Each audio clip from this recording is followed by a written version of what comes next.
Hello friends, मैं Arvind Pratap Singh, managing director अरस्तु IAS academy Indore. हमारा आज का जो टॉपिक है वो है विश्व इतिहास का। और ये जो आज का लेक्चर है वो मोस्टली उन विद्यार्थियों के लिए है जो एमपीपीएससी 2019 की मुख्य परीक्षा में शामिल होंगे। ऐसा मैं इसलिए कह रहा हूँ क्योंकि एमपीपीएससी ने जो नवीन अपना पाठ्यक्रम जारी किया है उसमें उन्होंने विश्व इतिहास को अपने पाठ्यक्रम से हटा दिया है। लेकिन फिर भी ये विश्व इतिहास का जो टॉपिक है वो हमारे एमपीपीएससी में अभी तक तो हम पढ़ते ही थे, लेकिन साथ ही यूपीएससी के अभ्यर्थी जो यूपीएससी देने के इच्छुक है वो भी इस टॉपिक को पढ़ सकते हैं, क्योंकि यूपीएससी के पाठ्यक्रम में ये पूरा टॉपिक विश्व इतिहास का अभी भी उसमें सम्मिलित है। तो चलिए आज हम शुरू करते हैं इस टॉपिक को विश्व इतिहास के। लेकिन हम आज ब्रीफ जानकारी लेंगे पूरे विश्व इतिहास में हमें किन किन चीजों को, किन किन पहलुओं को पढ़ना पड़ता है, और लेकिन इसके बाद हम इसकी गहन अध्ययन करेंगे टॉपिक वाइज आगे आने वाले लेक्चर्स में। तो बात मैं कर रहा हूं सबसे पहले एक चीज और, अगर मैं आपको बताऊं कि हमारे एमपीपीएससी में जो विश्व इतिहास का जो पाठ्यक्रम है और यूपीएससी में जो विश्व इतिहास का पाठ्यक्रम है, उन दोनों पाठ्यक्रमों में क्या कौन कौन सी समानताएं या असमानताएं हैं। तो सबसे पहले आप ये देखें कि अगर मैं एमपीपीएससी की बात करूं तो एमपीपीएससी के पाठ्यक्रम पे 2019 की जो मुख्य परीक्षा होगी उसमें आपका पुनर्जागरण का टॉपिक है, उसमें आपका इंग्लैंड की क्रांति होगी, उसमें आपकी औद्योगिक क्रांति है, फ्रांस की क्रांति होगी, और प्रथम विश्व युद्ध, द्वितीय विश्व युद्ध, रूस की क्रांति, और ये सारी चीजें आपके एमपीपीएससी मुख्य परीक्षा का पाठ्यक्रम का हिस्सा होंगी। लेकिन अगर मैं यूपीएससी की बात करूं तो आप देख रहे होंगे कि जो मैंने ये ब्लैक पेन से लिखा हुआ है यहाँ पर, जिसमें कि सम्मिलित है आपका अमेरिका की क्रांति हो गई, और जर्मनी का एकीकरण हो गया, और इटली का एकीकरण हो गया। तो अगर हम यूपीएससी के पाठ्यक्रम की बात करें तो उस पाठ्यक्रम में विश्व इतिहास का हिस्सा अमेरिका की क्रांति, जर्मनी का एकीकरण और इटली का एकीकरण भी हो जाता है। अगर हम इसको हटा दें तो ये पूरा पाठ्यक्रम एमपीपीएससी का, और इसको भी अगर हम जोड़ देते हैं तो वो पाठ्यक्रम हो जाएगा यूपीएससी का। ठीक है, तो चलिए अब बात करते हैं हम सबसे पहले पुनर्जागरण की, कि पुनर्जागरण है क्या विश्व इतिहास के परिप्रेक्ष्य में, यूरोप के संदर्भ में। तो पुनर्जागरण का शाब्दिक अर्थ होता है पुनः जागना। पुनः जागना का मतलब ये है कि एक समय ऐसा था, अगर यहाँ पे आप देखें कि लिखा हुआ है मैंने 14वीं शताब्दी से लेकर 16वीं शताब्दी तक का जो समय था यूरोप के संदर्भ में उसे पुनर्जागरण का की संज्ञा दी गई। क्योंकि ये जो पुनर्जागरण हुआ वो 14वीं शताब्दी के बाद से स्टार्ट हुआ, और स्टार्ट सर्वप्रथम कहाँ हुआ, इटली में हुआ, और उसके बाद वो 15वीं शताब्दी 16वीं शताब्दी तक होते हुए यूरोप के अन्य देशों में भी पहुंचा। तो इसकी शुरुआत 14वीं शताब्दी में इटली से मानी जाती है कि सर्वप्रथम इटली में पुनर्जागरण हुआ। लेकिन ऐसा क्या था कि 14वीं शताब्दी के पहले पुनर्जागरण संभव नहीं हो पाया, क्योंकि 14वीं शताब्दी के पहले का जो समय था वो संपूर्ण यूरोप के लिए एक अंधकार में युग के रूप में हम उसको जानते हैं। इसका मतलब है कि 14वीं शताब्दी के पहले का जो समाज था संपूर्ण यूरोप का, वो उसमें एक रूढ़िवादियां, उसमें जो है धार्मिक अंधविश्वास, उसमें सामंतवाद, ये काफी प्रबल थे।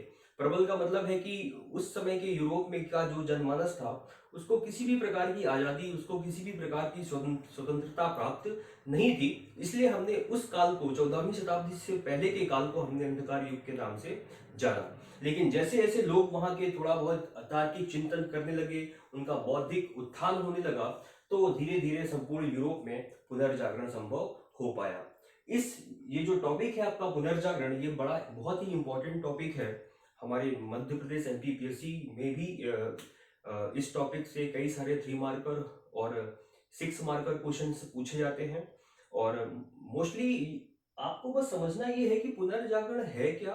अगर आप पुनर्जागरण की पृष्ठभूमि को समझ लेंगे, एक बात दोस्तों याद रखें कि वो कोई भी टॉपिक हो, चाहे वो पुनर्जागरण हो, चाहे वो इंग्लैंड की क्रांति हो, चाहे वो औद्योगिक क्रांति हो, चाहे वो फ्रांस की क्रांति हो।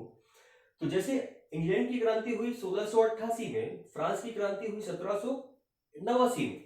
तो आप जब तक इन क्रांतियों की पृष्ठभूमि को नहीं समझेंगे, पृष्ठभूमि का मतलब क्या, कि जैसे इंग्लैंड की क्रांति 1688 में हुई तो आपको 1688 से पहले की घटनाओं का अध्ययन करना पड़ेगा इंग्लैंड के परिप्रेक्ष्य में, तब जाकर आप इंग्लैंड की क्रांति को बड़े अच्छे ढंग से समझ पाएंगे।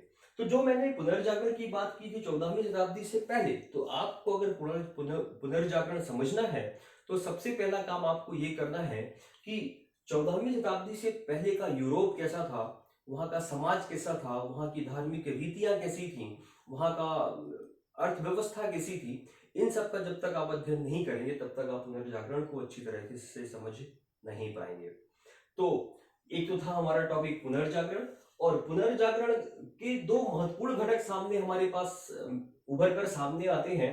एक था ये कि अन्य देशों की खोज होना, और दूसरा था मानवतावाद का उदय। अब जैसे दोस्तों आपको याद होगा कि हमारे भारत की खोज हम पढ़ते हैं कि वास्को डी गामा ने की, अमेरिका की खोज कोलंबस ने की। तो याद करिए कि वो टाइम पीरियड कौन सा था जब वास्को डी गामा ने भारत की खोज की। हालांकि ये कहना गलत है कि उसने भारत की खोज की, ये कहना ज्यादा उचित होगा कि वास्को डी गामा ने नए सामुद्रिक मार्ग की खोज की जो भारत के लिए की। ठीक है, तो वो भी समय पीरियड लगभग 1492 और 1498 का आता है। तो मैच करिए कि देखिए मैं बात कब की कर रहा हूँ, 14वीं शताब्दी 15वीं शताब्दी के आसपास की बात है ये। तो ये संभव हो पाया किसके कारण? पुनर्जागरण के कारण ही संभव हो पाया। और दूसरा है मानवतावाद का उदय। मानवतावाद का उदय मतलब ये कि पहले व्यक्ति को व्यक्ति से कोई लेना देना नहीं था, लेकिन जब ये पुनर्जागरण चल रहा था संपूर्ण यूरोप में, तभी पेट्रार्क महोदय हैं जिन्हें कि मानवतावाद का जनक कहा जाता है, उन्होंने बताया लोगों को कि आप दूसरे व्यक्ति की के सुख दुख, उनके दर्द को आप समझिए। अगर आप उनकी सहायता या उनके दुख से, उनके दर्द से उन्हें दूर कर सकते हैं, निकाल सकते हैं, तो उसका भी आप प्रयास करिए। यही मानववाद है। तो ये टॉपिक है पुनर्जागरण, बड़ा इंपॉर्टेंट टॉपिक है। और इसके बाद जब हम दूसरी टॉपिक की ओर जाएंगे तो वो मिलेगा आपको इंग्लैंड की क्रांति। अब इंग्लैंड की क्रांति को समझने के लिए सबसे पहले आपको पता है कि ये भी एक यूरोप महाद्वीप का ही देश है, तो जो कि संपूर्ण यूरोप में अभी पुनर्जागरण हो चुका है, तो इंग्लैंड में भी पुनर्जागरण संभव हो चुका है। तो अब इंग्लैंड की जनता जो कि अधिक शिक्षित है, और शिक्षित होने के साथ साथ वहां की के लोगों को अधिकार वहां के राजवंशों के द्वारा प्रदान किए गए, और वहां की संसद ने अपने अधिकारों के लिए राजवंश से लड़ाई की, और जेम्स द्वितीय का जो निरंकुश राजवंश था उसकी समाप्ति की। और इसी इंग्लैंड की क्रांति को हम, इसी जो 1688 से में संपन्न हुई, उसे हम गौरवपूर्ण क्रांति या रक्तहीन क्रांति के भी नाम से जानते हैं। जब दोस्तों हम इसको पढ़ेंगे विस्तार से तब बहुत सारी चीजें हैं, और मेरा ये दावा है कि जब मैं आपको ये टॉपिक पढ़ाऊंगा तो एक आधे घंटे के लेक्चर में आप उसको बड़े अच्छे ढंग से तैयार कर पाएंगे। चलिए, तो इंग्लैंड की क्रांति के बाद हम रुक करते हैं औद्योगिक क्रांति की ओर। अब आपको पता है कि चूंकि इंग्लैंड में क्रांति हो चुकी है और इंग्लैंड का पुनर्जागरण भी हो चुका है, ठीक है, तो अब चूंकि इंग्लैंड की क्रांति के पश्चात ही संपूर्ण यूरोप में औपनिवेशवाद और साम्राज्यवाद की नीति प्रबल होती है, और आपको पता है कि इंग्लैंड ही वह देश है जो संपूर्ण विश्व भर को अपने उपनिवेश स्थापित कर पाता है। वो तो औद्योगिक क्रांति का जो प्रणेता होता है वो माना जाता है किसको? इंग्लैंड को। और सर्वप्रथम औद्योगिक क्रांति की शुरुआत भी इंग्लैंड में ही मानी जाती है। तो औद्योगिक क्रांति है क्या? औद्योगिक क्रांति है कि समझिए ऐसा कि कोई भी वस्तु का जो उत्पादन है वो पहले घरेलू स्तर पर होता था, लेकिन अब जो है उसी वस्तु का उत्पादन बड़े बड़े मशीनों और कारखानों में होने लगा, और बड़ी तीव्र गति से होने लगा। यही उस समय जो ये प्रक्रिया घटित हुई, इसे हमने किस नाम से जाना? औद्योगिक क्रांति के नाम से। अब दोस्तों औद्योगिक क्रांति को हम समझेंगे, उसके बाद जो टॉपिक हम पढ़ेंगे तो वो है आपकी फ्रांस की क्रांति। अब फ्रांस की क्रांति संपन्न क्यों हुई? 1789 में। अब चूंकि लोगों का पुनर्जागरण हो चुका है, इंग्लैंड की क्रांति हो चुकी है, इंग्लैंड में के नागरिकों को मानव अधिकार प्राप्त हो चुके हैं, औद्योगिक क्रांति चल रही है। एक चीज और है कि अमेरिका की क्रांति भी संपन्न हो चुकी है। तो देखिए यहाँ पर कि फ्रांस की क्रांति 1789 में हुई, और जबकि अमेरिका की क्रांति कब हुई? 1776 में। मतलब कि फ्रांस की क्रांति के पहले अमेरिका की क्रांति जो है संपन्न हो चुकी है। आपको ये भी पता है कि अमेरिका भी एक समय पर ब्रिटेन का उपनिवेश रह चुका था। अब चूंकि अमेरिका में जब क्रांति संपन्न हुई तो इस अमेरिकी क्रांति में भाग लिया था फ्रांस के सैनिकों ने भी। तो जब उन्होंने अमेरिका को स्वतंत्रता दिलवाई, तो जब वो वहां से वापस लौटे तो अपने निरंकुश राजवंश के खिलाफ भी उन्होंने बोलना स्टार्ट कर दिया, और धीरे धीरे धीरे धीरे ये जो फ्रांस था वो एक क्रांति की ओर अग्रसर हुआ, और बास्टिल के दुर्ग का पतन हुआ, और पतन होने के पश्चात ही वहां पर जो लुइयों का निरंकुश राजतंत्र था उसकी भी समाप्ति होती है। और उसकी समाप्ति होने के पश्चात फिर यहाँ पर नेपोलियन का युग चालू होता है। और नेपोलियन ऐसा व्यक्ति है जो उस समय पर फ्रांस को एक संपूर्ण विश्व भर में एक शक्तिशाली देश के रूप में स्थापित कर चुका होता है। लेकिन कई सारी वैश्विक शक्तियां मिल करके उन्होंने नेपोलियन को हराया और फिर जाके नेपोलियन जो है उसकी 1821 में समथिंग उसकी मृत्यु होती है। और फ्रांस की क्रांति के फलस्वरूप जब फ्रांस में नेपोलियन की मृत्यु हो जाती है, उसके बाद का जो समय आता है विश्व इतिहास में, वो जर्मनी और इटली का होता है। क्योंकि यही वो समय है जब जर्मनी में बिस्मार्क के माध्यम से जर्मनी का एकीकरण पूर्ण होता है। क्योंकि पहले जर्मनी जर्मनी नहीं था, इटली इटली नहीं था। इटली पीडमोंट के नाम से जाना जाता था और जर्मनी प्रशा के नाम से जाना जाता था। मतलब प्रशा, जैसे हमारा भारत आजादी के पहले अनेक रियासतों में बटा हुआ था, उसी प्रकार जर्मनी भी कई सारे भागों में बटा हुआ था और उनमें जो सबसे शक्तिशाली भाग था वो था आपका प्रशा। तो बिस्मार्क ने प्रशा के नेतृत्व में फिर जर्मनी के अन्य भागों को जर्मनी में समाहित करवाया और यही उसकी सबसे बड़ी उपलब्धि है। जर्मनी का एकीकरण संपन्न हुआ और फिर जर्मनी के एकीकरण का फायदा ये था कि इसका फायदा इटली को भी मिला और जर्मनी और इटली का एकीकरण समानांतर क्रम में चलता रहा। तो जैसे कि जर्मनी के एकीकरण में बिस्मार्क की भूमिका थी, वैसे ही आपके इटली के एकीकरण में काबूर हो गए, मैजनी हो गए, गैरिबाल्डी हो गए, इनकी भूमिका महत्वपूर्ण हो जाती है।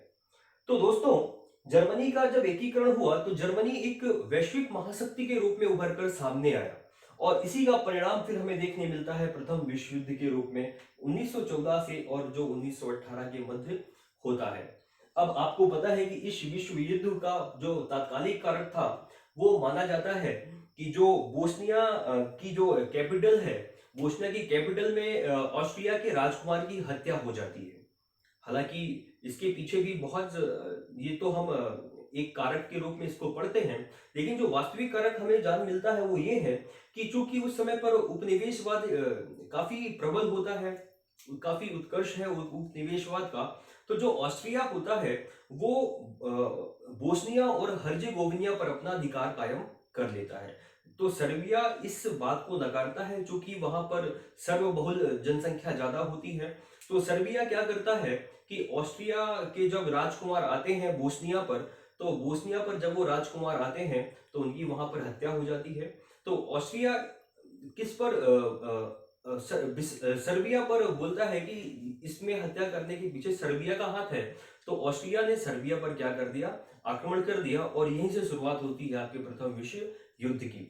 इस विश्व युद्ध में दो चीज बड़े इंपॉर्टेंट हैं कि चूंकि जब ये विश्व युद्ध चल रहा होता है तो सबसे पहले रूस जो है, रूस इस विश्व युद्ध से अलग होता है और जर्मनी के साथ एक ब्रेस्ट लिटोवस्क की संधि करता है और उस संधि के पश्चात रूस जो है इस प्रथम विश्व युद्ध से हट जाता है और अमेरिका का इस प्रथम विश्व युद्ध में शामिल होना, ये दो महत्वपूर्ण घटनाएं घटित होती हैं और धीरे धीरे 1918 आते आते ये विश्व युद्ध जो है समाप्त हो जाता है। लेकिन दोस्तों, इस विश्व युद्ध के फलस्वरूप ही पेरिस शांति सम्मेलन होता है जो 1919 में संपन्न होता है। क्योंकि इस विश्व युद्ध होने का जो प्रमुख जिम्मेदार माना जाता है वो जर्मनी को माना जाता है। तो इस समय पर जब पेरिस में ये चार महाशक्तियां मिलती हैं, चार महाशक्तियों में हम शामिल करते हैं अमेरिका को, हम शामिल करते हैं इटली को, हम शामिल करते हैं फ्रांस को और ब्रिटेन को। इन चारों देशों के राष्ट्राध्यक्ष सम्मिलित होते हैं और वो जर्मनी पर एक संधि है जिसको हम बोलते हैं वर्साय की संधि, जो कि आरोपित और अपमानजनक संधि जिसे कहा जाता है। कई सारे ऐसे कड़े प्रावधान लगाए जाते हैं जर्मनी में ताकि वो वैश्विक महाशक्ति कभी ना बन सके। तो इस ये भी हम पढ़ते हैं पेरिस शांति सम्मेलन, और पेरिस शांति सम्मेलन में जो सबसे महत्वपूर्ण संधि होती है वो है आपकी वर्साय की संधि। वर्साय की संधि होने के उपरांत ही चूंकि राष्ट्र संघ एक ऐसा संघ बनाया जाता है जो कि कालांतर में विश्व युद्ध जैसे हानिकारक युद्ध ना हो, इनको रोकने के लिए एक राष्ट्र संघ भी बनाया जाता है। लेकिन कालांतर में ये राष्ट्र संघ इन राष्ट्रों के, जो अमेरिका है, जर्मनी है, फ्रांस है, इन राष्ट्रों के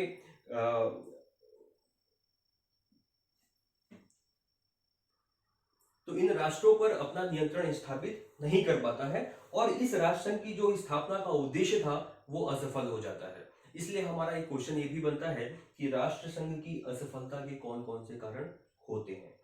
फिर दोस्तों कि कहा जाता है कि इस वर्षाय की संधि में ही द्वितीय विश्व युद्ध के बीजों का रोपण हो चुका था, क्योंकि हम जानते हैं कि वर्षाय की संधि इन राष्ट्रों के द्वारा, जो चार बिग स्टेट थे, जो चार प्रमुख बड़े राज्य देश थे, उनके द्वारा जर्मनी पर ये थोपी गई आरोपित और अपमानजनक संधि थी, और इसी संधि में द्वितीय विश्व युद्ध के बीज बो दिए गए थे। उसका कारण भी कहना सही है, क्योंकि जर्मनी पर इतने ज्यादा उन्होंने प्रतिबंध, चाहे वो आर्थिक हो, चाहे वो सामाजिक हो, चाहे वो सैनिक दृष्टि से हो, सभी प्रकार से उस पर प्रतिबंध लगा दिए गए थे।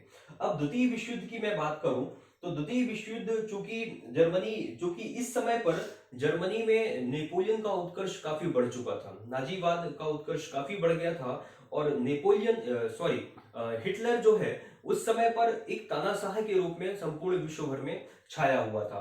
तो द्वितीय विश्व युद्ध का जो मेन कारण बनता है वो ये है कि आपको पता है कि जब ये पेरिस वर्साय संधि हुई थी तो जर्मनी के अंदर से ही होकर के पुलिस गलियारा निकाला गया था, जिस पर कि पोलैंड का अधिकार रख दिया गया। लेकिन जब हिटलर शक्तिशाली हुआ तो उसने इस पुलिस गलियारे पर अपना अधिकार स्थापित करना चाहा, और इसी क्रम में उसने क्या कर दिया, पोलैंड पर आक्रमण कर दिया, और यहीं से शुरुआत होती है आपके द्वितीय विश्व युद्ध की। तो दोस्तों, तो ये हुआ आपका प्रथम विश्व युद्ध और ये था आपका द्वितीय विश्व युद्ध। इससे क्वेश्चन कैसे राइज होते हैं कि जैसे सब कोई भी टॉपिक हो, इंग्लैंड की क्रांति हो, फ्रांस की क्रांति हो, हमेशा याद रखिए कि इन क्रांति को होने के पीछे कौन कौन से कारण हैं, उसका प्रभाव क्या है और उसके परिणाम क्या क्या हुए। ये मोस्ट फेवरेट क्वेश्चन है इन सभी टॉपिक्स को मिला दिया जाए तो दोस्तों ये था हमारा एक संक्षिप्त जानकारी विश्व इतिहास की कि हमें पढ़ना क्या क्या है। लेकिन अगर हम जब पढ़ते हैं यूपीएससी एग्जाम में तो अमेरिका की क्रांति, जर्मनी का एकीकरण और इटली का एकीकरण ये भी पढ़ना बड़ा महत्वपूर्ण है, क्योंकि अगर आपने इनको नहीं पढ़ा तो आप प्रथम विश्व युद्ध को नहीं समझ पाएंगे कि प्रथम विश्व युद्ध किन किन परिस्थितियों में, किन किन पृष्ठभूमियों में हुआ। ठीक है दोस्तों, तो नेक्स्ट लेक्चर में हम मिलेंगे। हमारा जो पहला टॉपिक होगा वो होगा पुनर्जागरण। Okay, thank you.